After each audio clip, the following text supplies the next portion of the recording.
I go for refuge until I'm enlightened, to the Buddha, the Dharma, and the Supreme Assembly.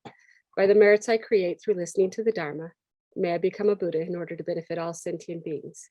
I go for refuge until I'm enlightened, to the Buddha, the Dharma, and the Supreme Assembly. By the merits I create through listening to the Dharma, may I become a Buddha in order to benefit all sentient beings. I go for refuge until I'm enlightened, to the Buddha, the Dharma, and the Supreme Assembly. By the merits I create through listening to the Dharma, may I become a Buddha in order to benefit all sentient beings. Okay, thank you so much. Yeah, so the way I think there's some people I haven't seen before. There's some people that were here last time around when I did these sessions.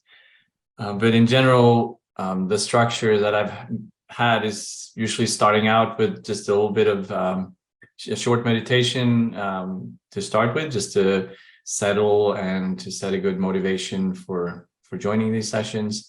And then I do a little bit of talking on a topic, fairly random. It's usually whatever is alive for myself at the moment that I share around.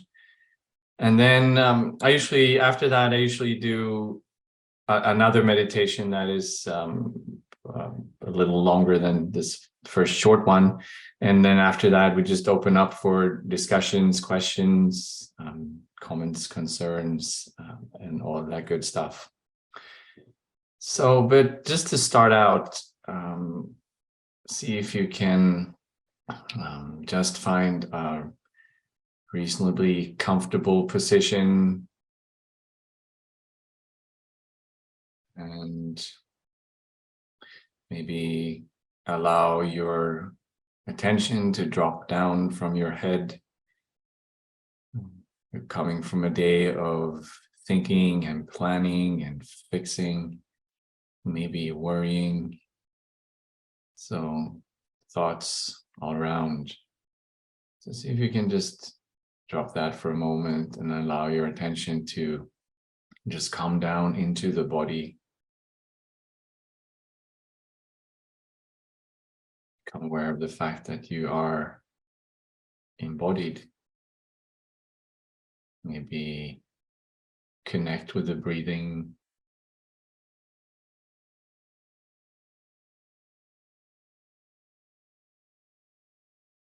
Just feeling the breath entering the lungs. Maybe feeling the abdomen rising as you breathe in and falling back as you breathe out.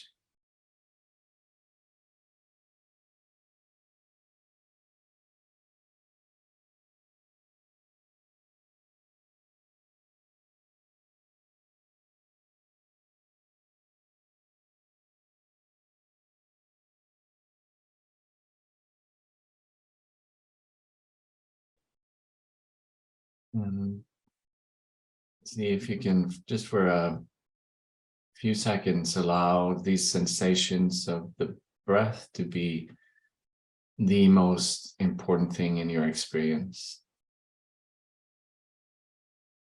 Just paying really close attention to how it actually feels to breathe. With some curiosity, inquisitiveness, and attention.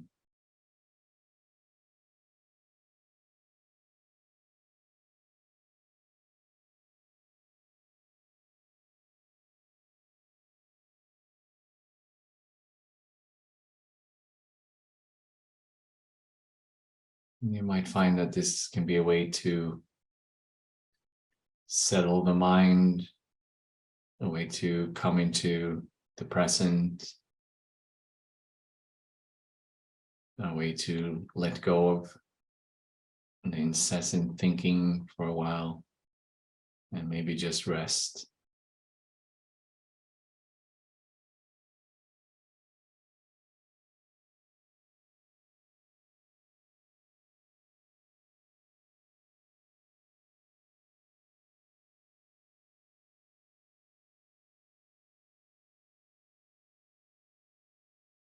And then we can bring in some specific thoughts that we choose, and thoughts that has to do with our intention for joining this session, for being together. And just notice why you chose to attend today. And these might be personal reasons, like understanding your mind better, developing more stability of mind, being less stressed, maybe developing a kinder heart. So whatever brings you to the Dharma or Buddhist practice in general, just bring those reasons to mind.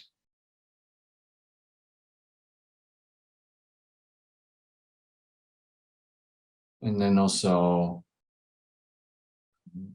you might have an intention to not only develop your own mind, your own heart, but also be of benefit to others.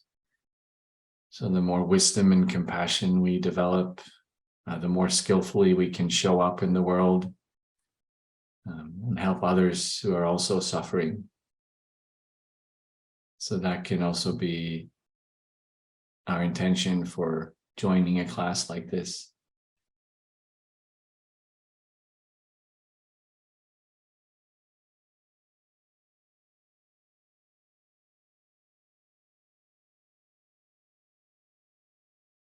So we're bringing that really positive, altruistic, compassionate kind of motivation to the fore. And then with that, we can end this little short opening meditation and get on with the rest of the session. Okay, so what I thought I would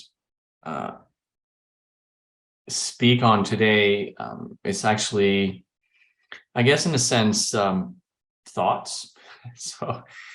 So if you analyze, if you're ever suffering, or if you're, it doesn't really matter what kind of suffering you experience. If you're depressed, or if you're anxious, you're worried, or you're consumed with anger or hatred.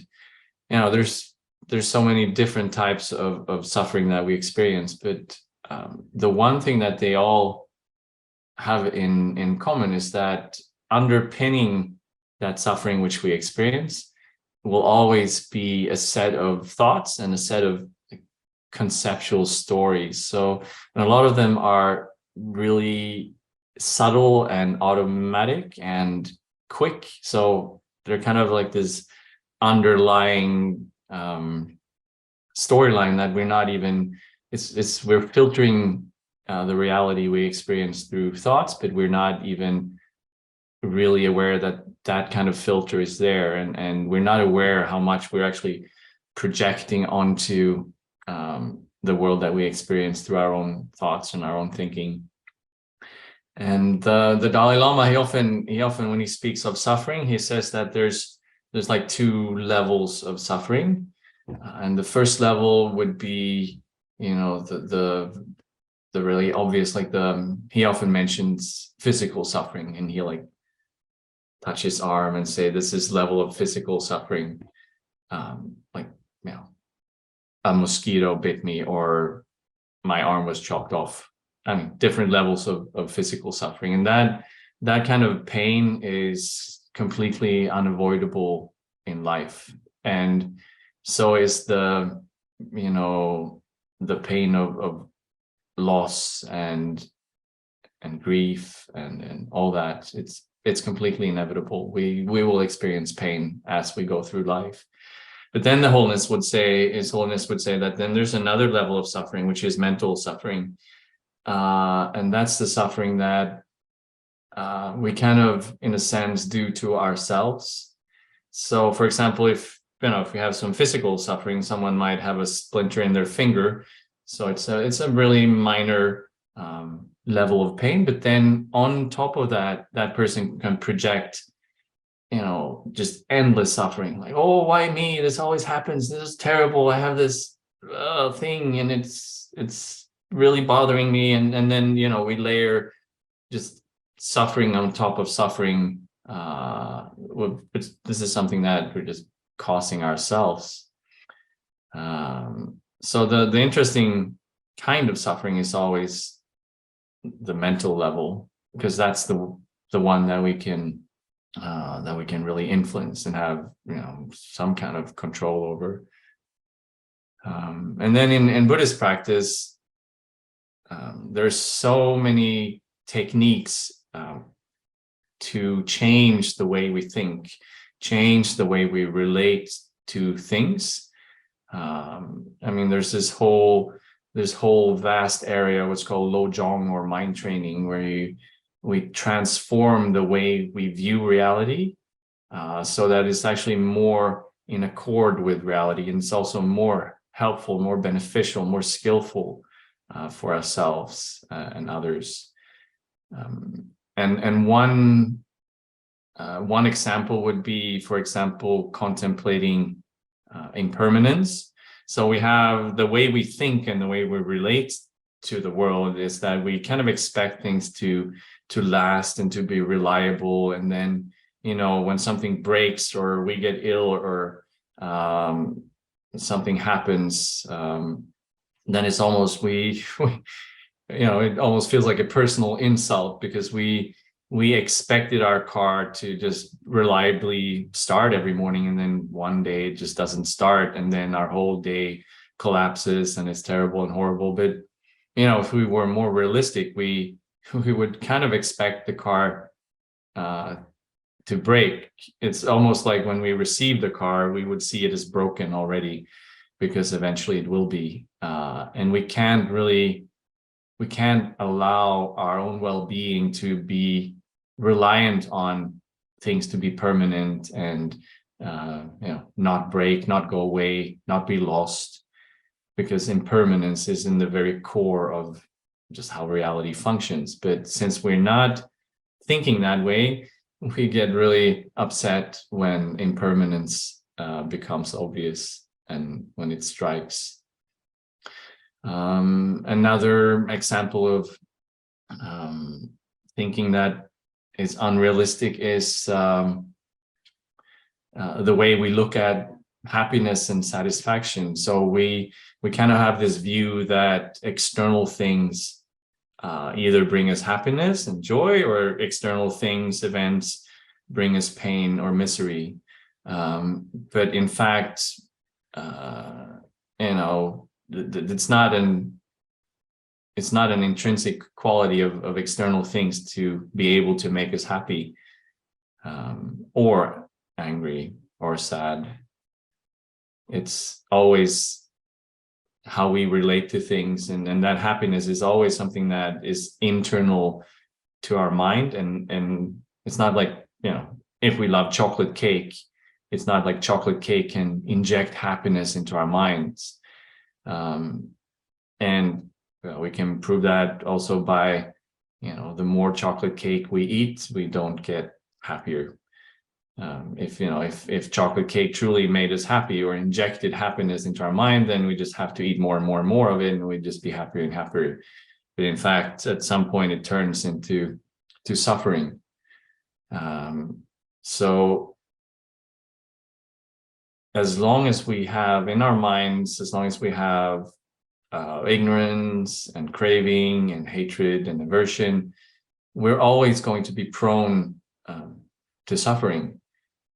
We will, it's like we have this open wound that, is always sensitive, and things will come along and poke that wound, and, suffering will arise from it. So we're looking for happiness in all the wrong places. We're looking for it in the external things, whereas the true source of happiness would actually be to transform our minds. And again, this is another type of wrong thinking. And there's, other examples would be if we have people that make us upset or that we're annoyed with, then we feel that they're kind of intrinsically annoying and bad people. It might be a political adversary, someone politically in the other camp than ourselves. It might be that annoying, terrible boss, whoever. But the way we view them is as intrinsically bad, and it feels like we couldn't really react to them in any other way than we're reacting. But then we look and someone else just loves this person. So here's this, let's say, a political figure.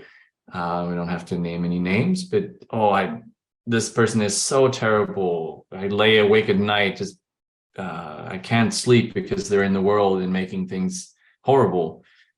But then, there are other people who love them and think they're just amazing and wonderful and great and the best thing that ever happened. So the question is that person then intrinsically bad as we view them, or are they intrinsically wonderful as, someone else would view them? Or are they in fact intrinsically none of those things? Maybe it's us projecting something onto that person, and then it kind of, it's reflected back to us and we get super upset. So the anger and all the hurt and all that comes from that is something we're basically doing to ourselves with this story, this narrative that is actually painting reality in a particular way. So a lot of Buddhist practice is really correcting what is sometimes called wrong view. And to me, wrong view it sounds very dogmatic and like a fundamentalistic. Like there's a wrong way of viewing the world and there's a correct world of viewing the world. I mean, could it get more dogmatic than that? But in fact, it's wrong view is actually more about not in tune with reality as it is. So, for example, things are impermanent, and if we view them as solid or static, then we're just not. That's a wrong view because it's not realistic. And things are empty of this inherent separate nature. It's just the way things are. It's so wrong view would be not being in tune with that reality. And ultimately, happiness is not caused by external events. You can kind of investigate and see that some people seem to be perfectly happy and content and joyful in the most horrific situations, whereas others seems to be just miserable to a ridiculous degree, even though they have pretty much everything going for them. So it's wrong view in the sense of not thinking correctly or viewing reality just in line with reality, I guess. So my point is that there's this whole set of practices in Buddhism that is really designed to change the way we view reality. And ultimately, according to Buddhism, there's no ultimate correct view, because reality just doesn't have that type of inherent fixed absolute nature to it. But on a relative conventional level, things can be skillful or unskillful. On a relative conventional level, things can be correct and they can be incorrect. And so on that level, yes, we can always transform our way of thinking so it's more helpful, more realistic, more in tune with reality, and also more beneficial to ourselves and others. But I think also before, what I find for a lot of people is that that type of practice can be challenging initially. So I meet a lot of people that kind of end up arguing with their thoughts and thinking, I shouldn't think like this way. I'm not like I'm not being a good Buddhist if I have these thoughts or look at things this way. So for example, one interesting example is if you have really low self-esteem, for example, you could argue with a person who has low self-esteem and tell them that your view of yourself is not realistic. It's partial, it's limited, it's incorrect. But that person will still have the thoughts about their own unworthiness or their the perceived deficiencies in themselves.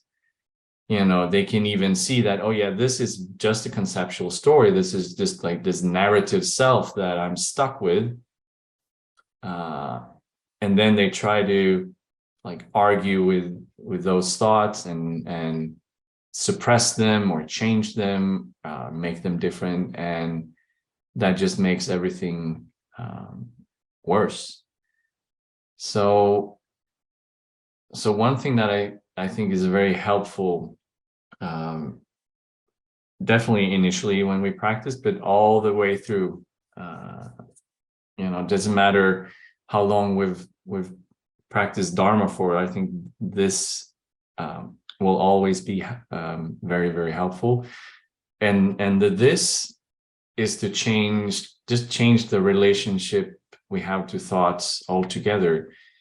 So yes, we can argue with thoughts, and yes, we can over time make our way of thinking and viewing things more realistic, more beneficial. But we can also just cultivate this ability to just view thoughts as thoughts, and view these stories just as stories, and find a place where we can rest, where thoughts can come and go, and we're not fused with them, we're not caught up in them.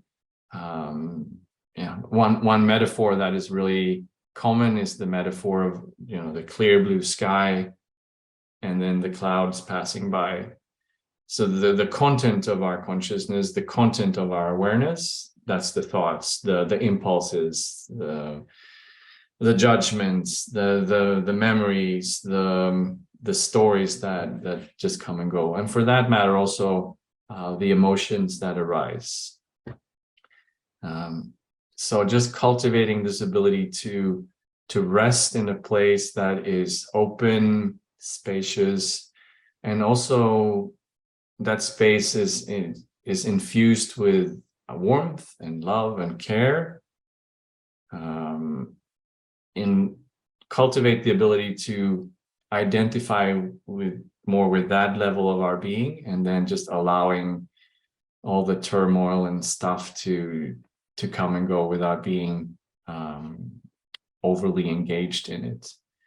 So that if we cultivate that through meditation, then we might find that there's more space in our lives, there's more freedom, and over time we are less tormented by our thoughts, and they become less heavy, less solid, less real in a sense. And that also then makes it easier for us if we are going to challenge those thoughts. And so the more objectively we can look at some of these stories, some of these narratives that we have going on repeat, the more successful we might be in actually changing them over time. But so a really important first step is to start by changing our relationships to our thoughts altogether.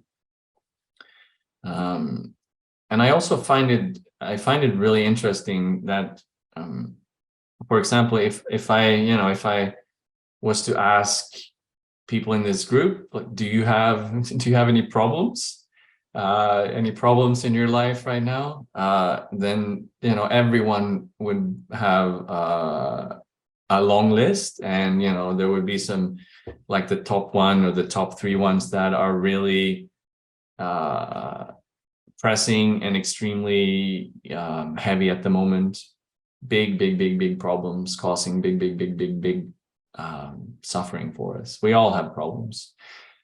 But the thing is that if we look closer to those problems, in this moment right now, we'll find that 99% of them don't exist.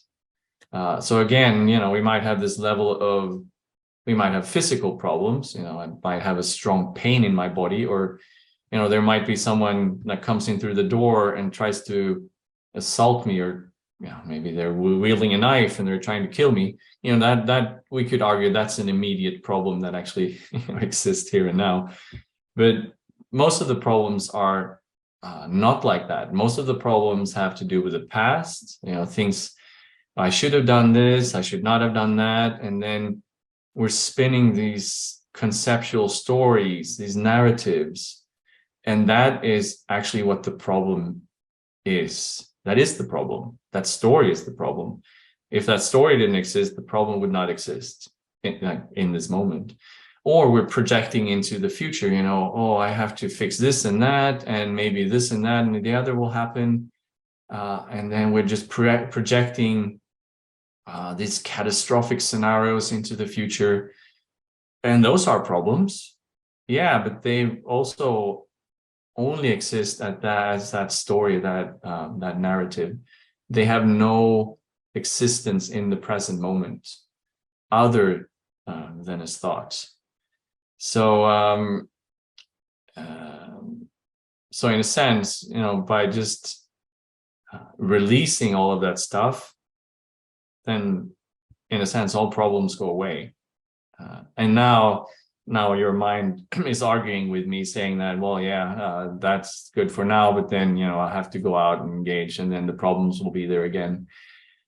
And yeah, I mean, problems do exist, but it's really, really helpful to see clearly how they exist.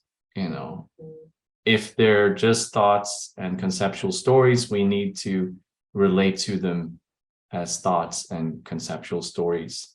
And also just realizing that we have this space where we can rest, at least for a moment, where we can be free of the problems, at least for a bit, get some respite, get some rest from all the stuff that is tormenting us all the time. And just finding that place and being able to rest there. We can rest there for a while, and then the more we practice, it's like we can have these like islands of mindfulness or presence or awareness. And then here's another one a little later, another one. But then the more we practice, the more continuous they can become, so that we become less and less tormented by our own thoughts and our own, these obsessive, compulsive narratives that we keep spinning and that we keep just torturing ourselves with constantly, and create a bit more space around that, so they can, they might come and stay for a while and then they go, and we don't buy into them. We don't make them heavy or solid. We just, as it's sometimes said, we allow these thoughts to self-liberate. We don't have to fix them. We just watch them come, and then poof, they go. So I think that's a really good place to start in our practice, to cultivate that ability of resting in awareness itself, and not being just completely caught up with the contents of awareness. Yeah, so I think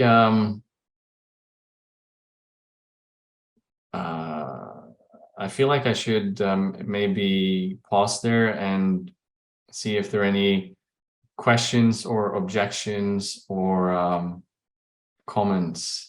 So far I talked a lot, so maybe I'll just pause there for a bit and see if there's so just if you have anything, just unmute yourself and ask away or comment away.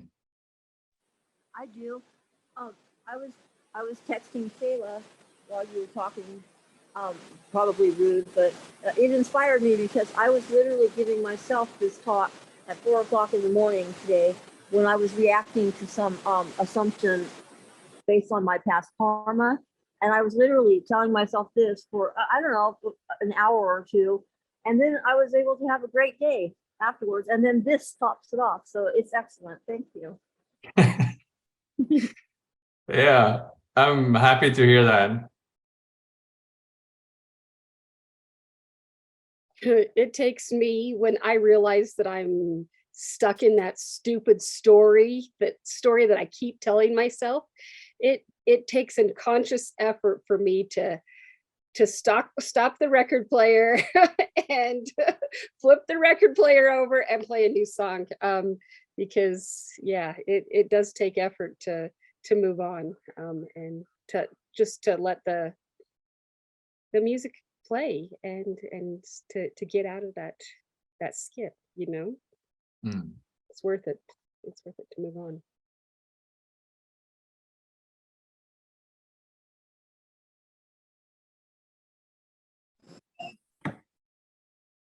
Yeah, I had an interesting experience yesterday where I was practicing wave surfing, walked into the ocean 2 meters in. I step on something which causes intense pain for 4 hours. And my mind was in so many different places during these 4 hours, from anything from like, is this really poisonous? Am I going to like die if I don't see a doctor? To like really trying to allow the pain to be, and actually having pretty nice experience in the pain.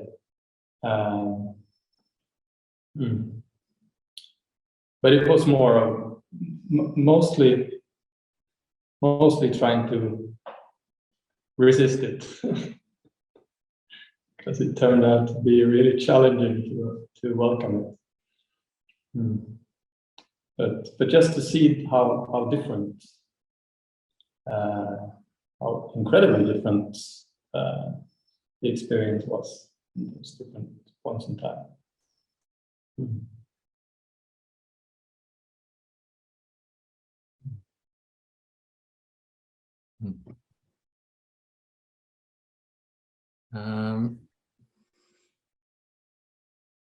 Yeah, so it's at least it sounds to me that what I just shared is resonating, and at least it's not I don't hear any like too strong objections. Sometimes when you talk about things in this way, people really strongly object, because we do feel that our problems are real, and sometimes we get offended if someone comes along and says that in fact your problems are not real. They're like projections and hallucinations, and we're basically doing it to ourselves. It's kind of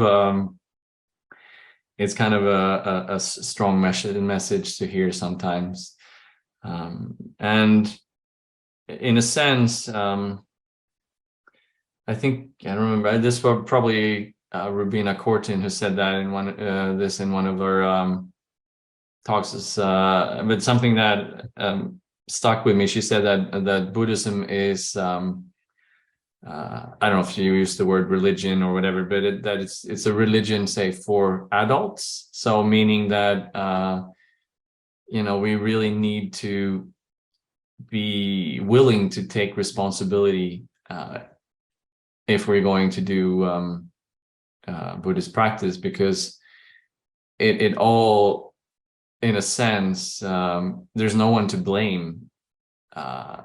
We can't blame anyone for our suffering, in a sense, other than ourselves. But at the same time, that's really empowering, because if that's the case, then also I'm the one who has the power to transform my problems and transform my suffering and cultivate that which will bring more ease and joy and happiness to myself and to others. So in a sense, it's easier to blame all the shit that's out there. But on the other hand, we'll never be able to change that. We can't fix that. Life is just one damn problem after the other. We're never going to get to a place where, like, yeah, it's wonderful. Everything is now in exactly the right place and everyone is behaving exactly the way I was hoping for. I mean, from a Buddhist perspective, maybe if you go to like one of these God realms where you float around in bliss and everything is amazing, then yeah, you'll be free from problems for a while, but then that karma is just going to change and you're going to fall down again and find yourself in a lot of stuff. So we can't really look for the solution there. We can't look for it in our attempts to rearrange things and fix people and all that to get rid of our problems and be happy. Which is not to say that we should not stop trying to fix the things that are wrong. I mean, the world can use a lot of improvement. I'm just saying that we should not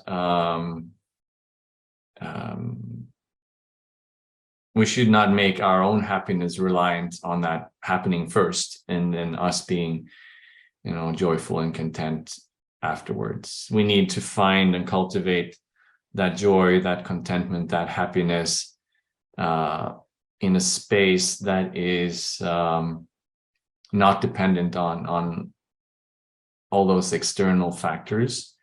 And once we can find that place, rest in it more and more, cultivate it, grow it, then we're going to be so much better positioned to actually have some positive impact and fix some of the things that are wrong with the world. Because, man, is there a lot of things wrong with the world. Climate change and misogyny, and I mean, the list is endless. Racism and bigotry and famines, and yeah, it's all that needs to be fixed, but it needs to be fixed from a place where we cultivate our minds and our hearts first, and don't view ourselves as a victim of all these external circumstances and think that our suffering arises because of them, because it really ultimately doesn't. Mark, Yeah. So normally when I realize that I'm, in that story, it's usually not me that realizes it first. I have a friend who knocks me upside the head and says, Shayla, knock it off. You're in that stupid story again. So any tools to realize that I'm there again? Yeah. I mean, and that's first of all, that's the good thing with other people, if they're, especially if they're wise people, if it's a good and wise and kind friend you have, then they can alert you to you being stuck in that loop again. And that's obviously why we need Sangha. That's why we need teachers. That's why we need good and virtuous friends that can do that for us. But the other thing, the other protection would be awareness. So the more awareness we can cultivate, the more awareness we can bring to ourselves, the better, because then that awareness will be like that good friend. And it's almost like you can almost view it like there's there's like many parts to us. It's like a whole team in here, you know, you got the worry team and you have the anger team, and they're all running around doing their own thing and telling their own stories. And sometimes, you know, like the worry team really takes over. And so that's, and you know, that's like when we're on autopilot, and that usually doesn't turn out too well. But then there's this other part of us, that like the like the awareness team or the wisdom team, that can sometimes, it's a bit quiet, and it's like in the background, and it's not active at the moment, so thus the mess. But you know, if we can strengthen that part of ourselves, because there is this wise and compassionate and aware part of us, but sometimes it's just like, where is it? So then that's what practice is, I guess, to cultivate more and more awareness. I recently heard this story about one of my teachers. His teacher was practicing like shamatha or mindfulness meditation. He went off for a 3-year retreat, and then his mindfulness became more and more continuous. So he was aware of just all this stuff more and more continuously. But then there were still situations, especially in interactions, where he would lose this awareness. So his teacher told him, you know, now you need to get a normal job, and you keep practicing your mindfulness, your shamatha, so that you can be aware even when you're interacting with people, even when, you know, things are, you know, when the walls seems to be closing in. So you can have a more continuous awareness. And then he practiced for a few more years, and he was able to have an unbroken awareness throughout the day. And now his teacher told him, well, how about when you sleep? Do you lose your awareness then? So yeah, because I'm asleep. But then his teacher told him, well, you need to practice. So now he started practicing dream yoga, and so that he could have an unbroken awareness even while sleeping. So he was aware when he was dreaming, he was aware when he was in dreamless sleep, and he was aware of the contents of his mind even throughout sleep. So now he was at a stage where 24/7 he was constantly aware of his own mental states, of his own just inner life. And then when you reach that point, whatever arises, you just see it come up. Oh, here's that silly story. And you just see it as a story, and then it comes and goes. So yeah, I don't know why I'm telling this story about this Olympic level super practitioner.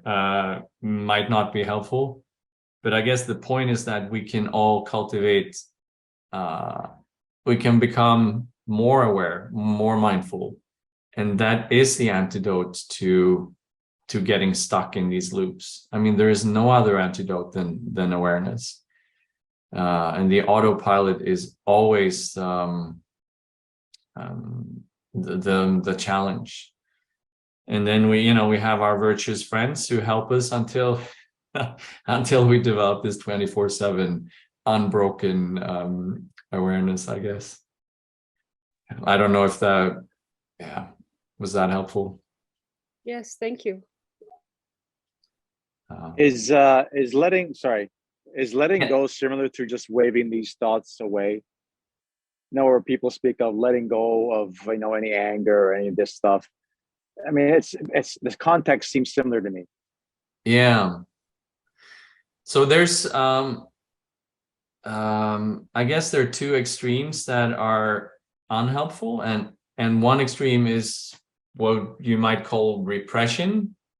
So you're angry and you push it away, you push it down, you ignore it, you pretend it's not there. And that's really not helpful. So sometimes, the kind of instructions that I gave, they can be misunderstood and heard as that. And I think a lot of Buddhists think they shouldn't be angry, for example, because good Buddhists aren't angry, and anger is kind of the troublemaker and the problem. So then they walk around with anger somewhere down below the surface, but then with a nice smile on their face and feeling really holy until next time they explode, you know.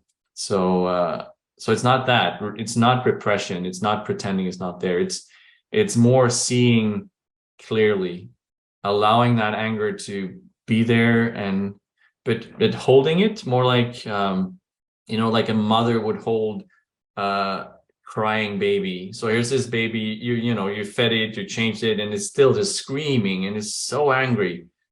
And you know, as a parent, all you can do is just hold it.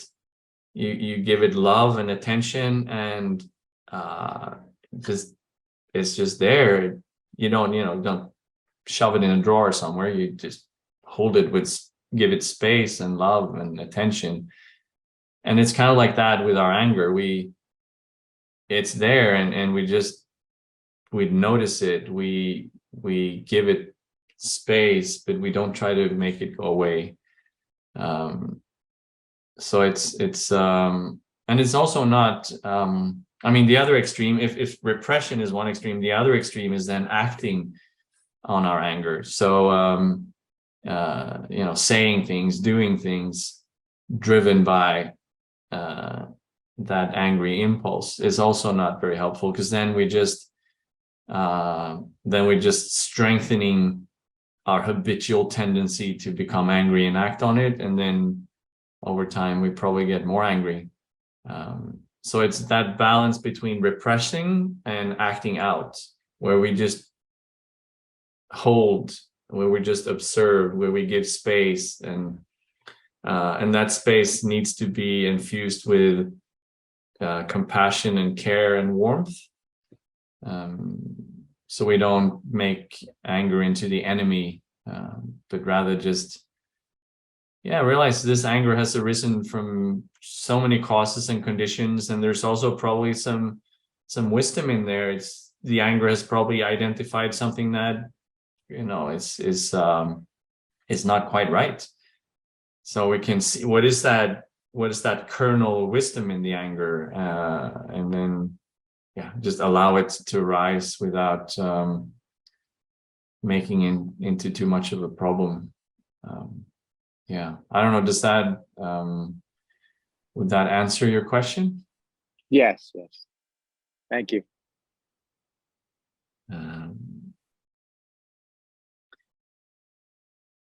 Okay, so usually what ends up happening in these sessions is that I notice that an hour is a really short amount of time, and then I say something along the lines of, well, we're supposed to do a meditation and we didn't have time for it.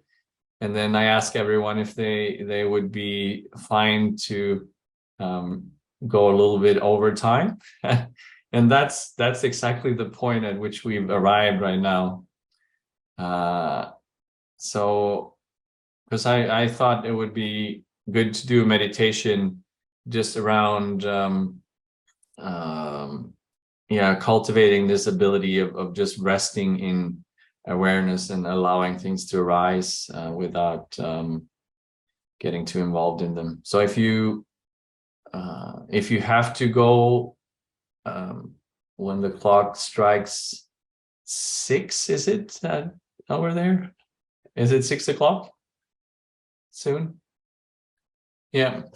So if you have to leave, then just sign off. But I will lead a meditation that will take us beyond 6 o'clock or 12 o'clock as it is here, and then hopefully you have some time to do that meditation with me. Otherwise, I guess I will see you next time.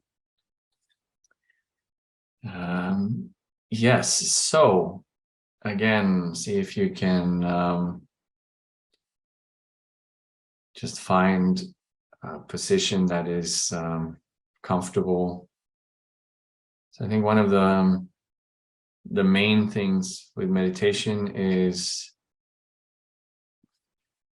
the ability to be relaxed. So you don't want to sit in a way that's strenuous, but at the same time, you kind of want to have a upright back and an open chest.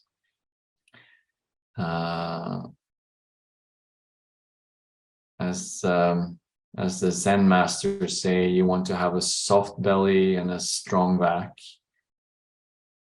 but you want all of it to be relaxed and comfortable.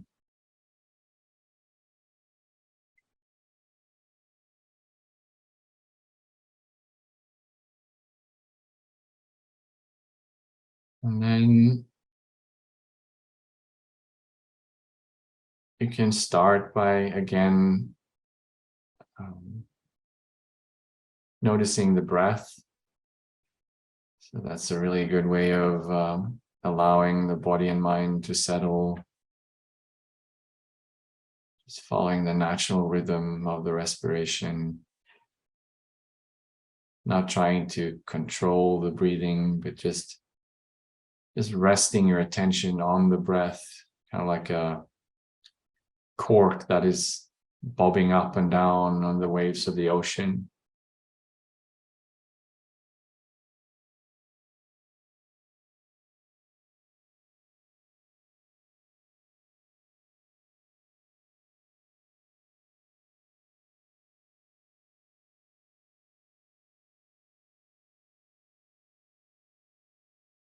And see if you can allow your attention to become more broad, open, panoramic.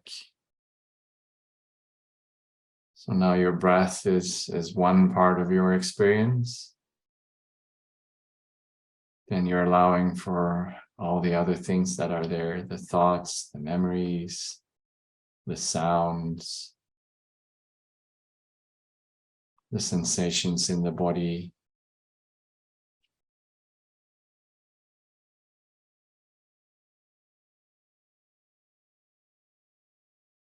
So one metaphor would be sitting in the audience at a theater and watching that stage where, you know, there will be actors and props and lots of activity,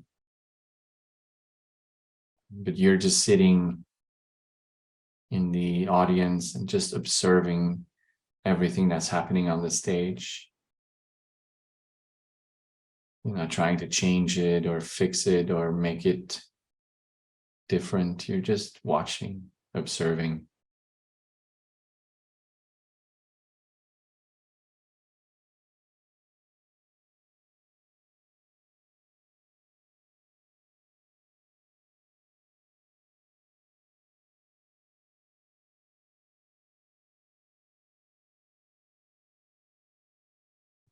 Another metaphor is the one I already mentioned with the clear blue open sky and the clouds that pass on by. So some clouds are light and move quickly. Others are big and heavy and more imposing. All the clouds are in the nature of appearing, staying for a while, and then disappearing again, dissolving.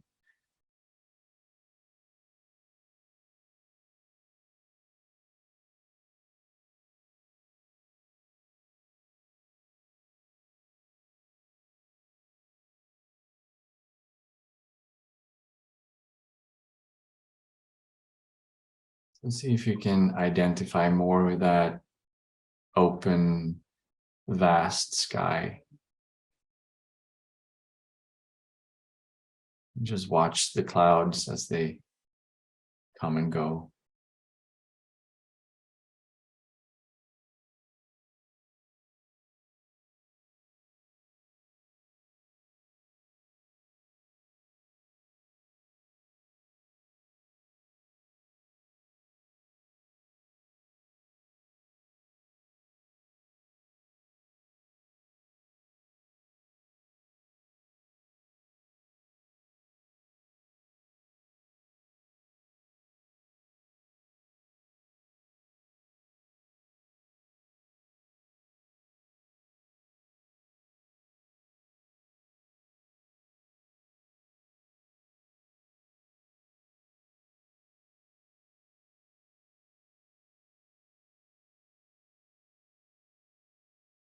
And that clear blue open sky, which is just the nature of awareness itself, which in turn is your true nature. That space, it's not just empty and open, it's also suffused with love and compassion and warmth.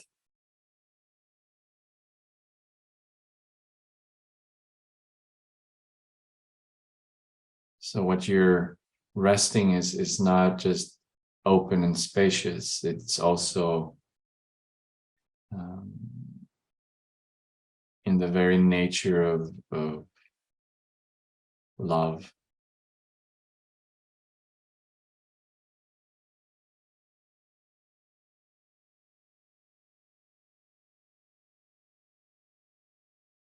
You don't have to fight with the clouds that appear.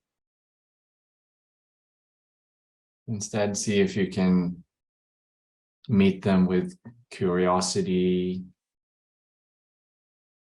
warmth, acceptance.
And also as we just watch all these mental events arise and pass away, as we watch all these thoughts,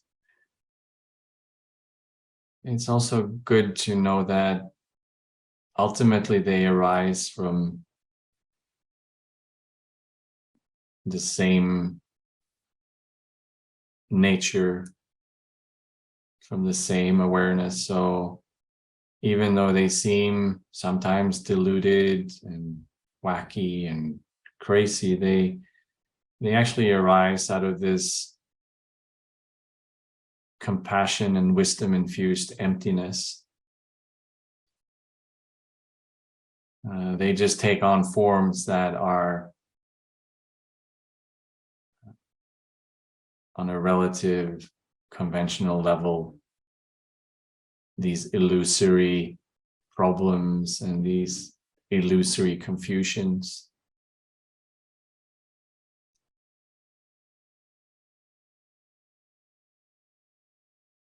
And even though we can't see it now, maybe we can just have a sense that this might be true, that in fact they all arise from the same source, which is a source of luminosity and empty clarity and wisdom and compassion.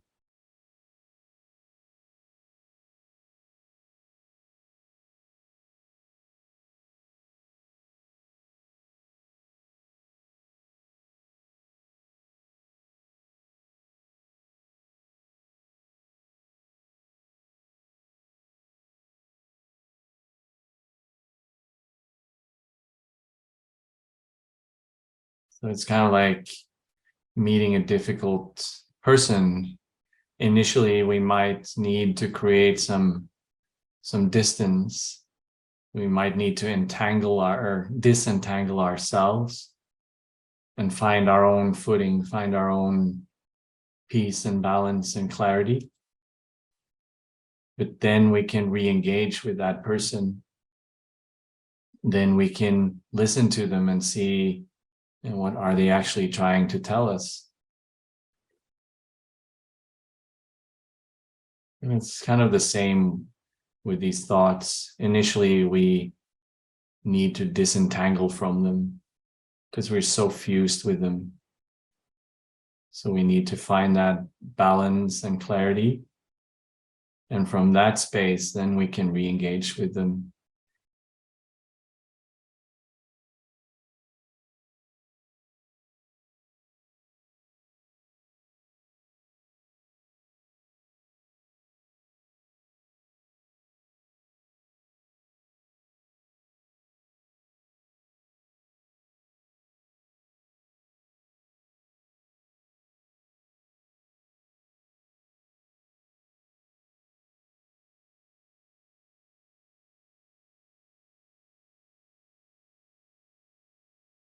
So what I suggest is that you could incorporate something like this meditation into your daily routine. So we strengthen and cultivate this ability to just rest in awareness itself.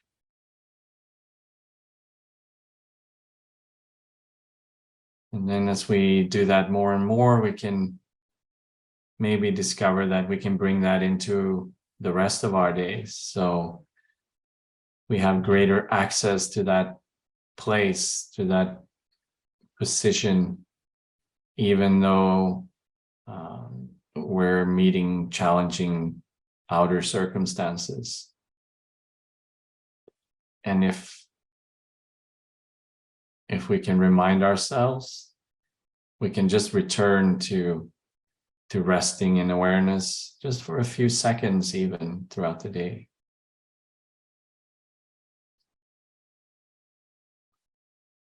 Just return to identifying with that clear blue open sky and releasing our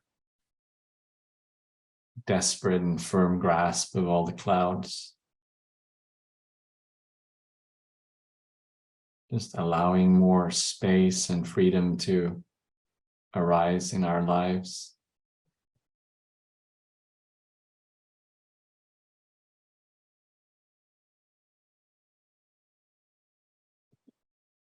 And it's not like you're creating something that wasn't already there. That clear blue open sky is always present. It's always there. It's the very foundations for the clouds arising in the first place. Without the sky, no clouds. So you don't have to create the sky, you just have to discover it and pay attention to it. Allow yourself to rest for a while in it every now and then.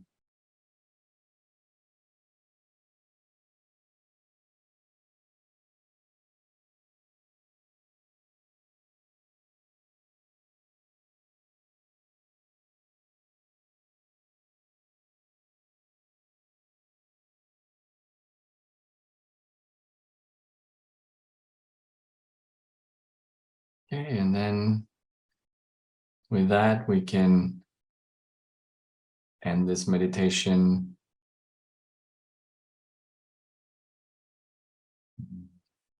And bring our attention back to this group, this Zoom meeting.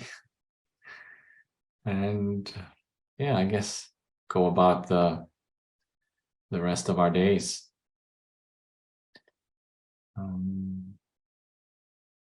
Yeah, but I'm happy to stick around for a few more minutes if there are any comments or questions,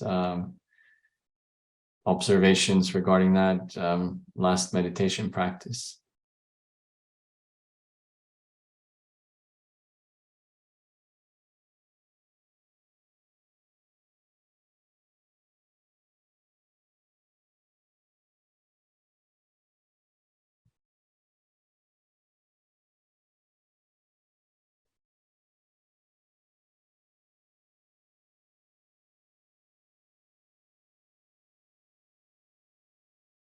Okay, I'll take that as a no. And with that, I will just thank everyone for showing up. and I hope some of that was useful. And I guess I will see you next time. Thank you, Martin. You nailed it right on the head. Thank you.